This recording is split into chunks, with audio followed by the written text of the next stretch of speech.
Hello everybody, and welcome to our next presentation for our Fundamentals of School Administration course.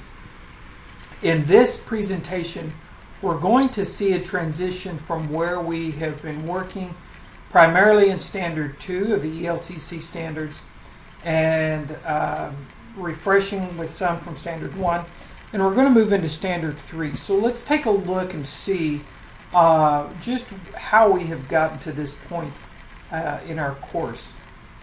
So the first thing you can see here is we've talked about Standard 1. Candidates are leaders who promote the success of students by facilitating the development, articulation, implementation, and stewardship of a school vision of learning supported by the school community. And so during this, we talked about your leadership styles, and we talked about vision and mission statements and how we go about getting that into the school and becoming a part of the school, ingrained in the culture, in other words. And so we looked at things like vision, mission, the goals to attain those, and so forth.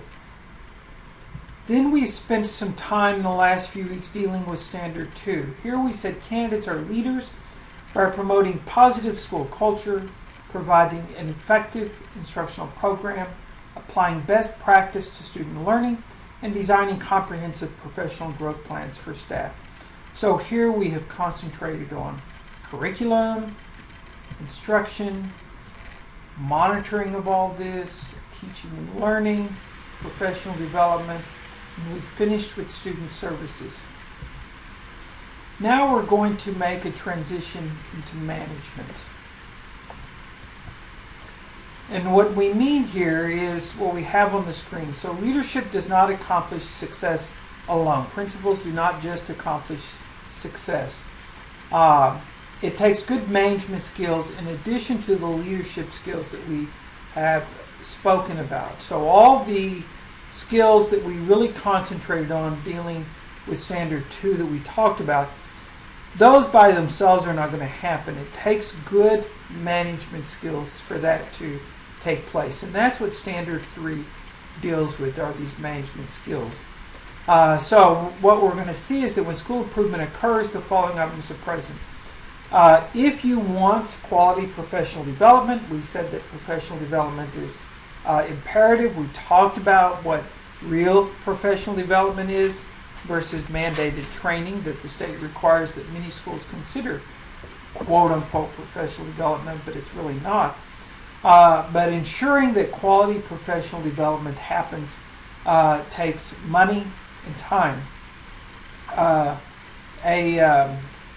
A good manager is able to also support the professional growth of teachers through that professional development, include teachers in the conversations that are going on in the schools, cultivate a relationship between the school and community, and manage the day-to-day tasks that happen in school. And we're going to talk about how much a principal is expected to do.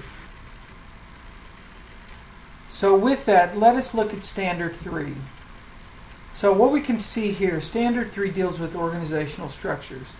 And you can see I put the ELCC standard up there. And remember, this is the standard that guides school administration programs around the country and literally around the world.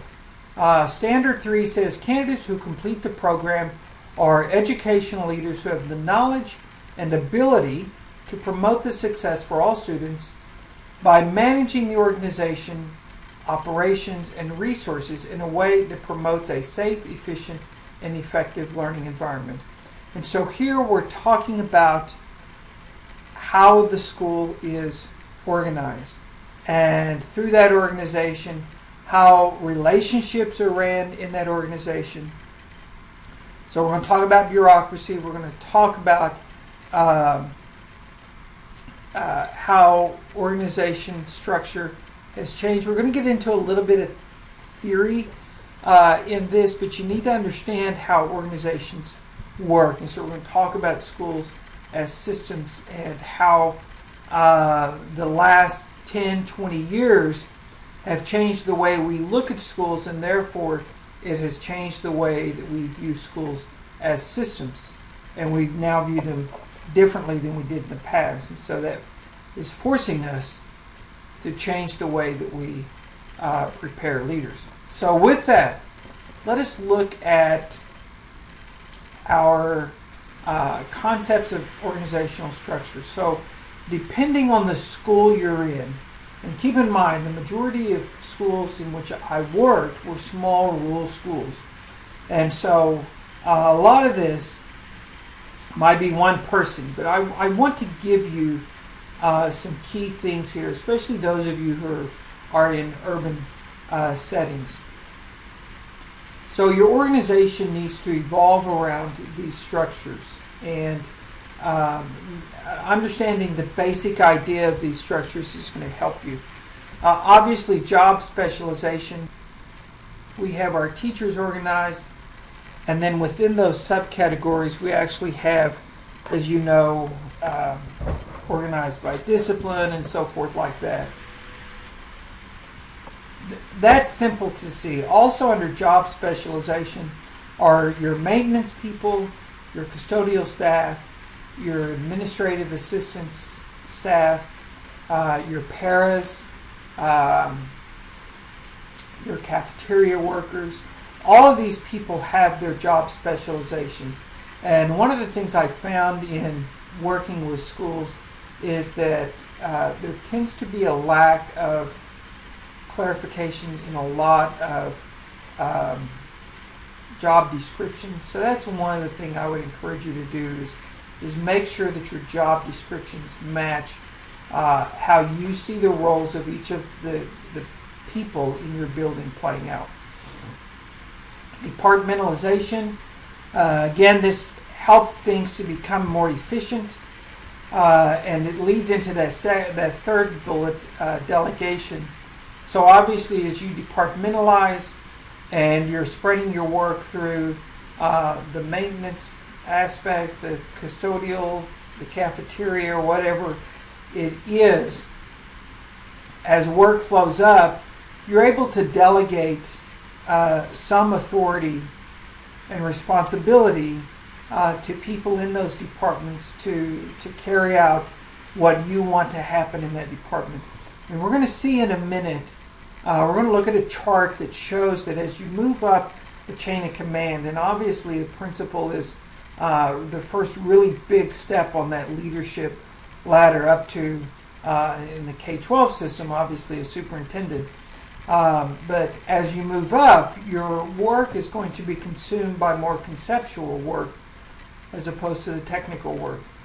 And that will happen whether you want it to or not. And so what you will learn is that as a principal you become a delegator, and you work with your staff and your faculty, and you start delegating authority to people in those departments, or however you design the departments, the unit, whatever you want to call it. But that's what we're talking about there. So when you have a custodial staff, you typically are going to have a head custodian. When you have a cafeteria staff, you're going to have a head cafeteria worker, and so on. And what these people are going to do by departmentalization, delegation, is that you're able to work with the leader, and then that information can flow out from there. Now that doesn't mean that it's a top-down management approach, and we're definitely going to talk about that in just a minute. But that saves you the time of dealing with all the technical issues of whatever, of the day-to-day activities of running a school, so that you can spend your resources, and by that I really mean time and energy, on the things that need to be done as a building leader. Decentralization somewhat goes hand in hand with that delegation. The more you're able to delegate authority to people around you and give them the responsibility for making decisions that lead to the fulfillment of your vision, then the more decentralized the decision process becomes. It becomes more collaborative in many ways. And then finally, span of management. This is another organizational structure that you need to be aware of and how it works in your system. And span of management I've seen this called span of control. And what this means is the number of people who report to you. And typically what we like to see is this number around 6 to 12 people. We typically don't like it to go over 12 people. Now, obviously, if you are the head principal and you have no assistants, then that means all the teachers report to you. And when I say report, I mean who evaluates the person. So keep that in mind, okay, as you work through your system. And unfortunately, it's not uncommon to see these numbers become extremely high, especially if you're in a building working in a district that says you need 600 students before we'll consider an assistant principal, and you're right at 590 or so. Those types of situations, you automatically have 25 to 30 teachers reporting to you and everybody else in the building. So that span of control can easily eat up all your energy and time. Again, the resources, time and energy, that's what I'm talking about here. So you can see why all these other organizational structures are important and need to be in place to make an effective organization. So we've kind of answered the question, what do each of these terms mean and how they help explain the concept of an organizational structure? And what I've done is kind of walked you through how you can apply these into education, okay? And that's what this question is asking here. These terms all support efficiency in a system. They allow processes to happen at a faster, more efficient manner. Can we apply this to education? And the answer is yes. You can apply it to education. It takes a very collaborative approach to education, but you can apply it, and in turn it makes education more efficient in the terms of you and the use of your time and energy. So getting into a little bit of theory here, I want you to think of schools as an open system, okay? And so the opposite of that would be a closed system. So an open system here, we mean that the school operates and interacts with the environment around it. So what do we mean by the environment around it? So we take the human, the financial, the physical, and the information resources around the school. So this completely involves the community, and in theory could involve the community as a whole. So this is what we mean when we say an open system. Our inputs are constantly changing. And while in general we think of our inputs as students, these other things, physical, tangible items, financial responsibilities, and general information, all of these things are inputs that come into the system, and they're not set. They are all acted upon by the environment, and so everything comes in differently. This is one of the things that obviously distinguishes schools from business, and why I don't believe that you can treat schools like a business is because our inputs are all different. Because we do operate as a very open system, and whatever the input may be, the environment has had an impact on that input, and so nothing is constant when it comes to our inputs, okay? That's what I mean when I say an open system. The transformation process then within this open system, and there are three pieces to this system. The transformation process is what the principal does. Combines and coordinates the resources to attain the goals.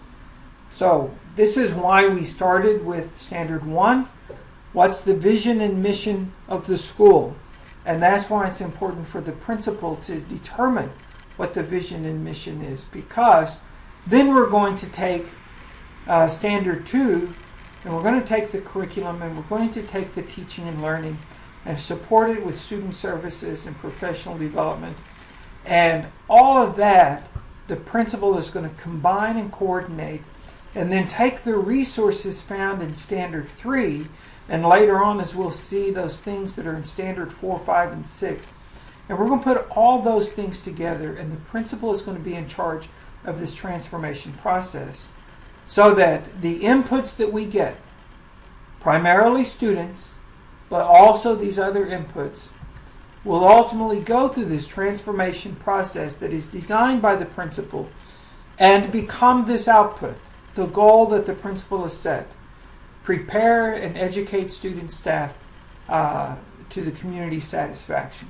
Okay, and here we mean community in a broader sense.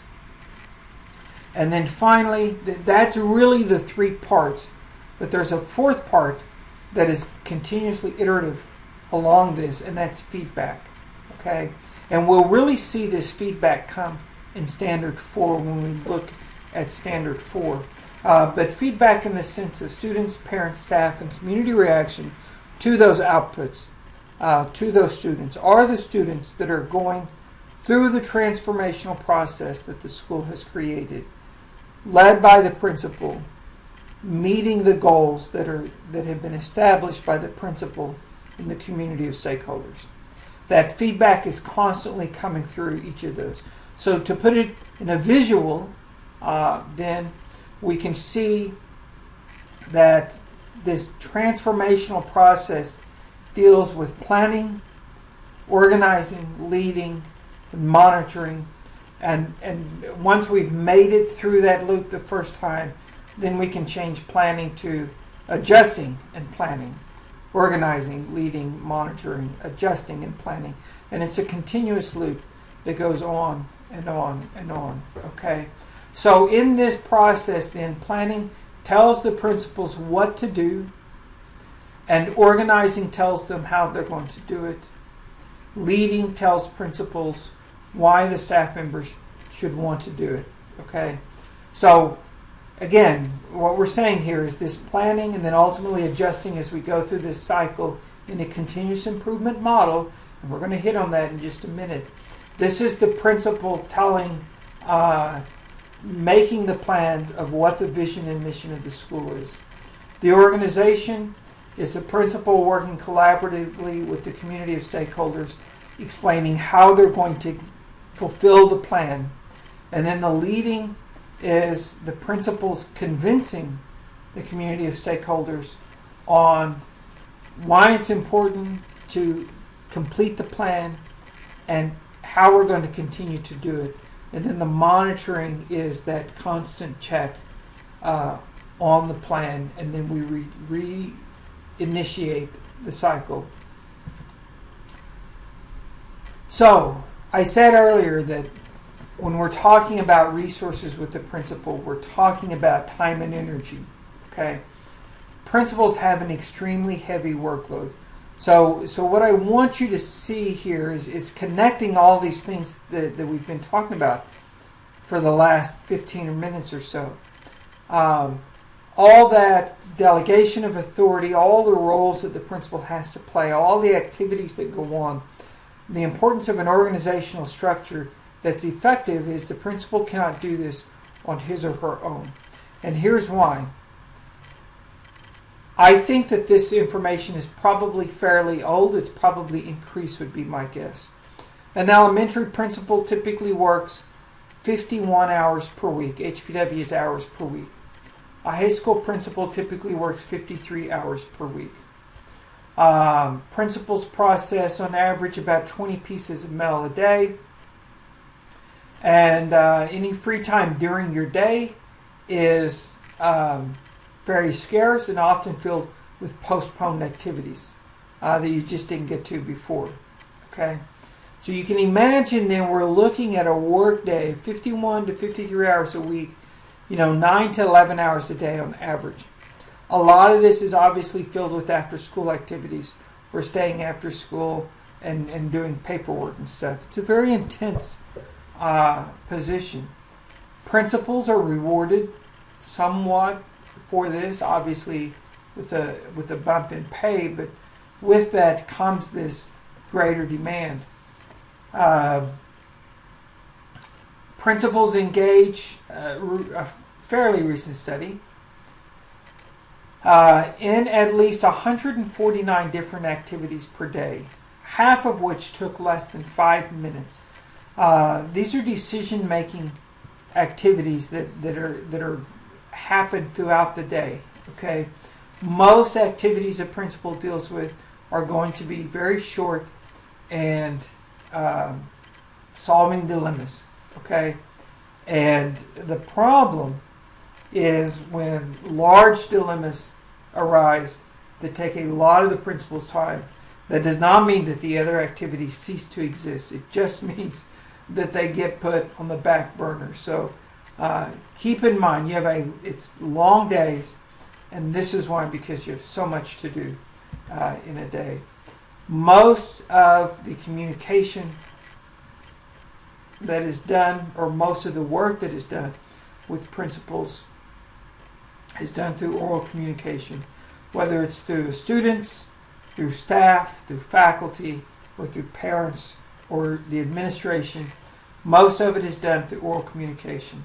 Okay, so let's take a look. Earlier I mentioned that as you become a principal, your responsibility tends to shift from technical expertise to where you're applying your practice to more of a conceptual idea. So let's talk about what we mean by that, because as we see here, like I said, most of the communication that you do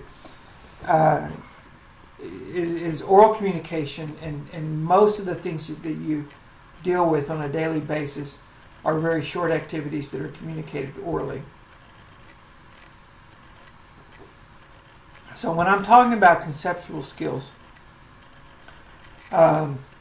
this is what I mean here. Your mental ability to acquire, analyze, and interpret information.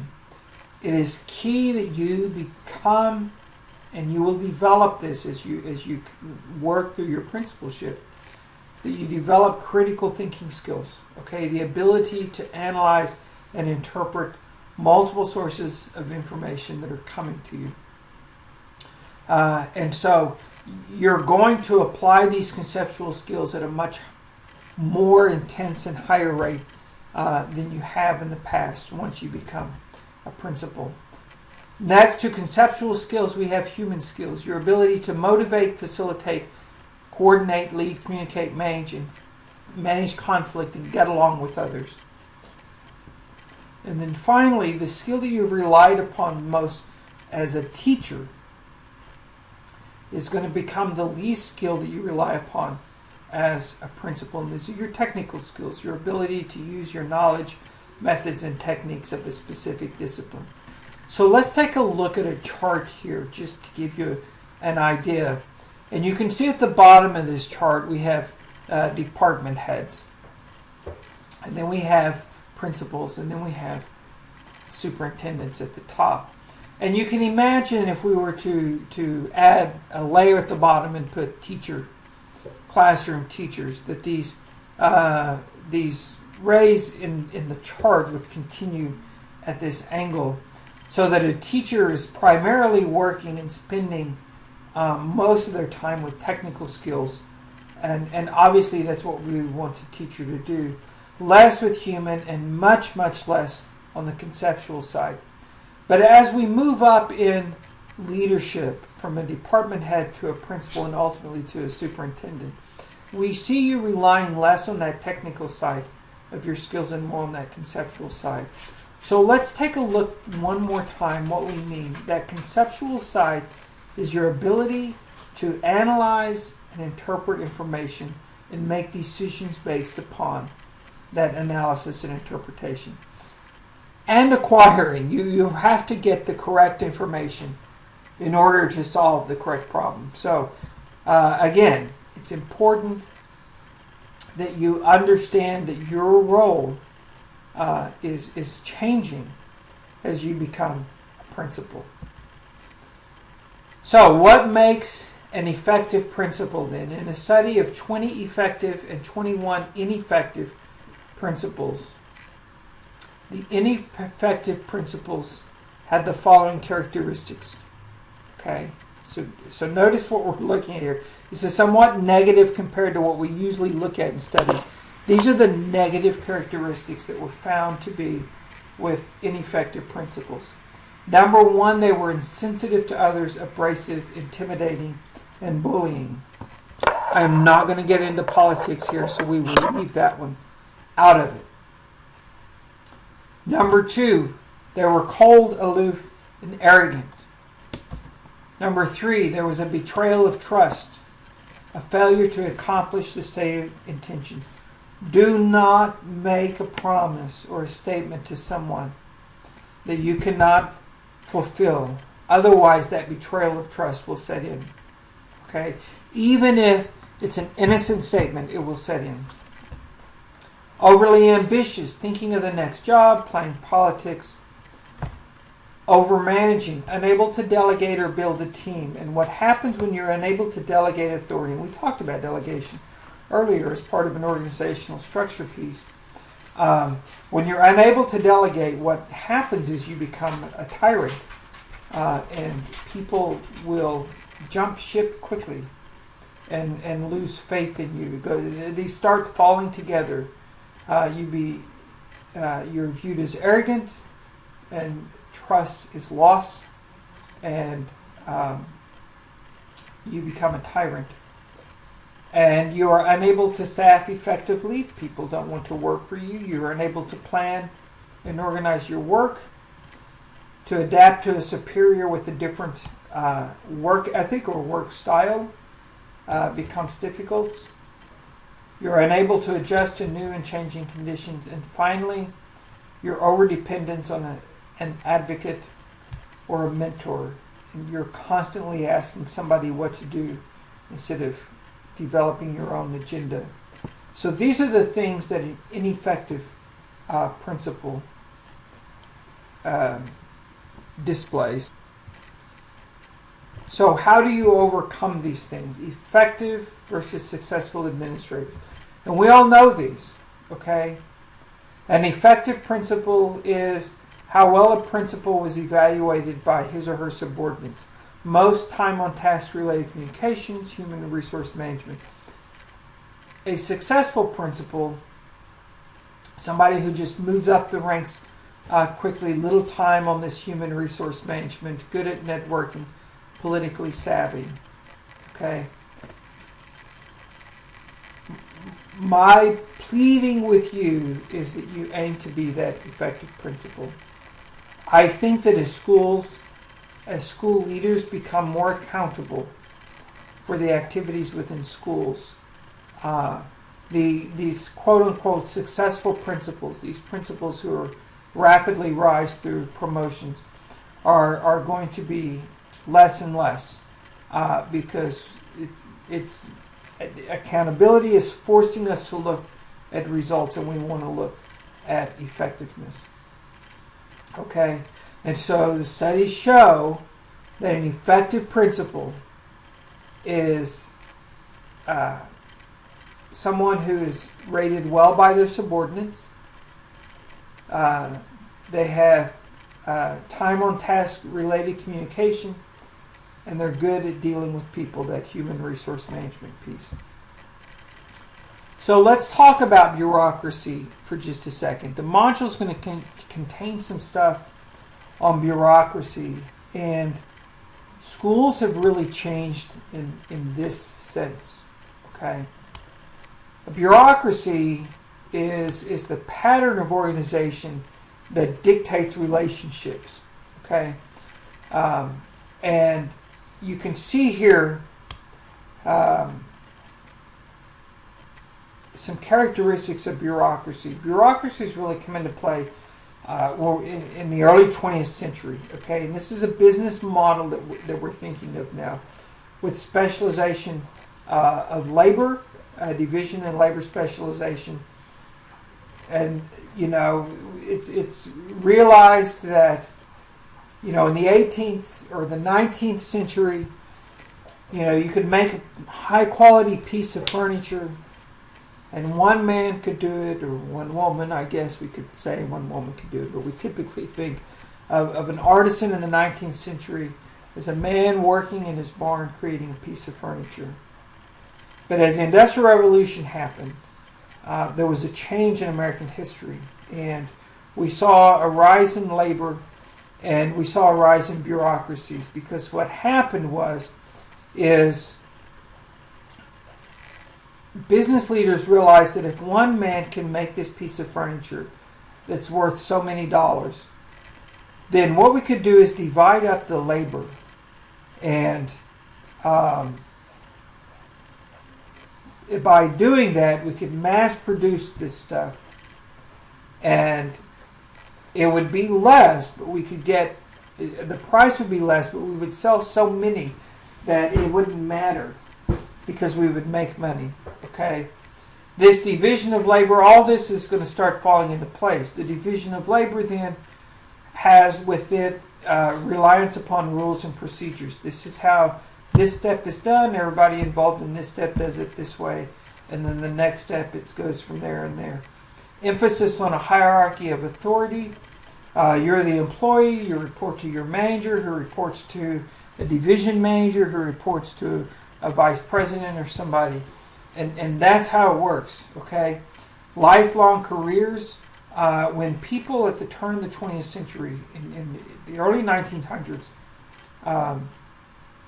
especially after the Great Depression and we came out of World War II, people got into jobs, and there was definitely by this time the idea of this bureaucracy had set in.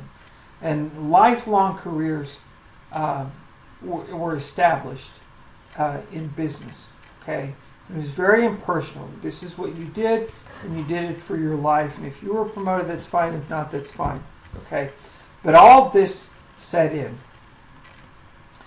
This also moved into education, okay?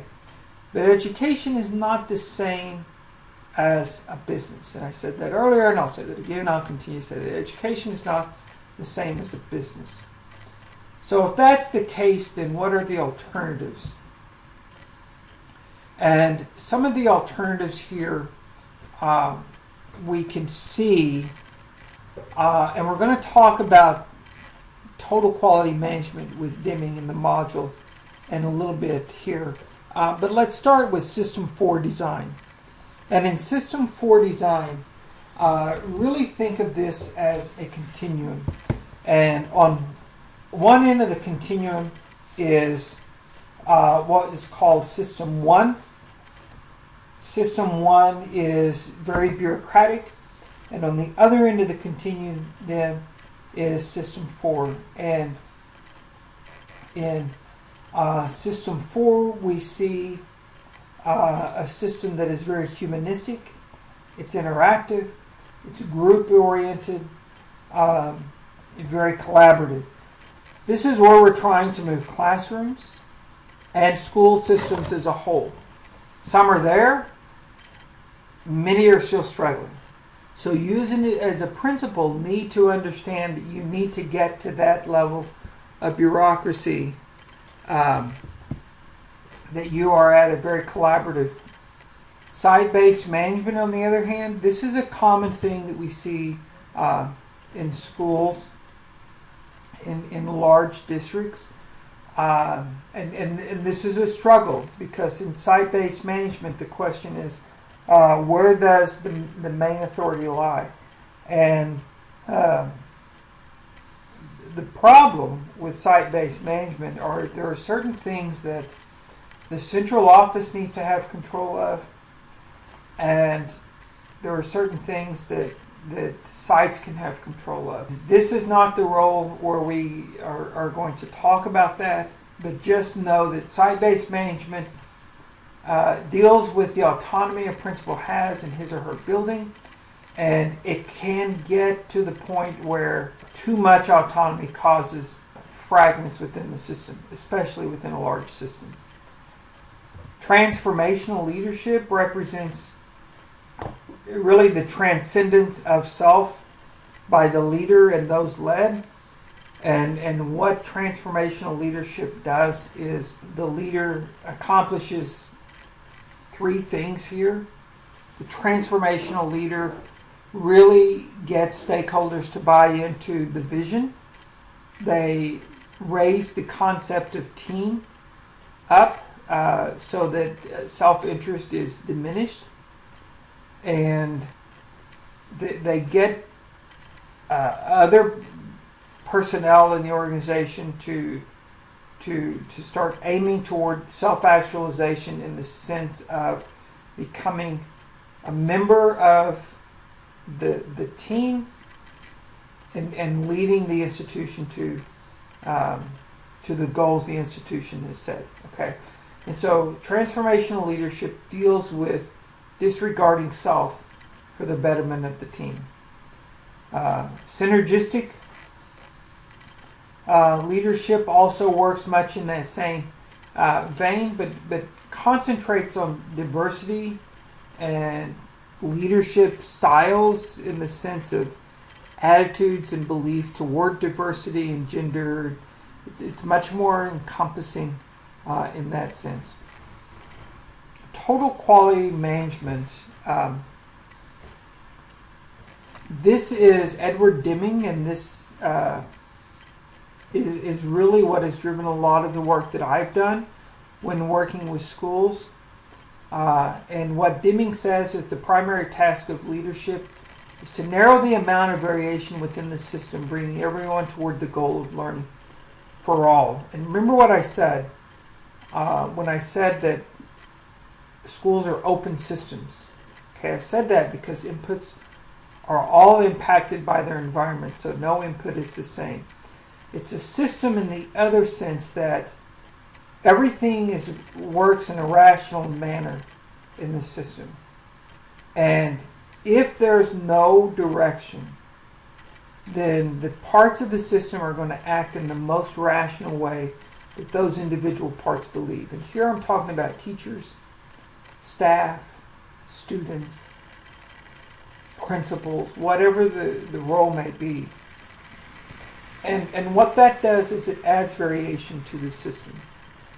And if you're a good leader, according to Deming, once you get everybody on the same path, then what you're going to do is reduce that amount of variation in the system. And this is called, quote, total quality management, okay? And in my mind, this is the best structure that theory has that explains how effective schools work. For that reason, you've been doing things like, what are the expectations for professional development in your school, okay? If those expectations are not there, then what's going to happen is that variations or interpretations will set in, and people will have different meanings on that. And so total quality management would say that a good leader is going to narrow that by establishing expectations up front. So here's a little bit about what I was saying about System 4 design, or where it's a continuum of organization. And I'm not going to go through all this. You'll get the idea real quickly. Leadership on the System 1 side is top-down. There's no trust. There's no motivation. Communication flows downhill. Subordinates have little interaction with those above them. Whereas on the System 4 side, leadership, subordinates feel free to communicate. There's a full range of motivation. So a combination of this and some of these others really is what's going to lead to effective schools. Here, the transformational leadership, as I said, it's a transcendence of self-interest by both the leader and those led. It's a very collaborative culture. It fosters teacher development, improved group and problem solving. Synergistic leadership is that modernist approach to leadership. It incorporates a female voice and diversity into the approach of leadership. It incorporates attitudes, beliefs, not beliefs, and values, leadership behavior, external forces, and organizational structure. And then the total quality management based on W. Edward Deming, the continuous improvement model. Assumption is that people want to do their best, and that it is the leader's job to enable them to do so by constantly improving the system in which they work. And finally, the last thing we're going to look at here There are more pieces to total quality management that we'll see in the module, but the last thing I want to look at is 10 concepts helpful in restructuring the content of schooling. Heterogeneous grouping. Okay. Mix it up. Cooperative learning. High expectations for all. Responsiveness to student diversity. Emphasis on active learning. An essential curriculum. Authentic assessments.